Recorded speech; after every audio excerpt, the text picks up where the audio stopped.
Buongiorno e ben ritrovati con l'informazione flash di New Sicilia. Vediamo insieme i titoli più rilevanti della mattina.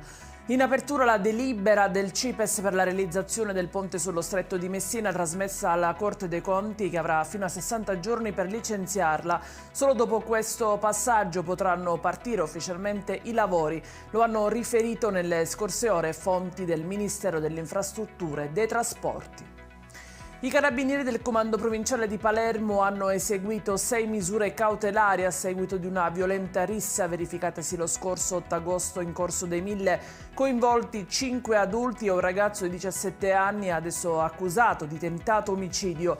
La lite sarebbe scoppiata per motivi di viabilità, degenerando in una rissa con caschi come armi improvvisate, mazze e coltelli. Momenti di tensione ieri sera a Riesi, nel Nisseno, dove un giovane è rimasto gravemente ferito in una sparatoria avvenuta in via Marconi.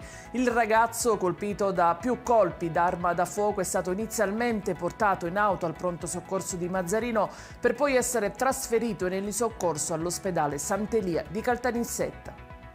Una donna di 64 anni, Isabella Messina, residente ad Agrigento, ha perso la vita ieri sera in un incidente stradale avvenuto in via Crispi nel rione balneare di Marinella, a pochi passi dalla sua abitazione.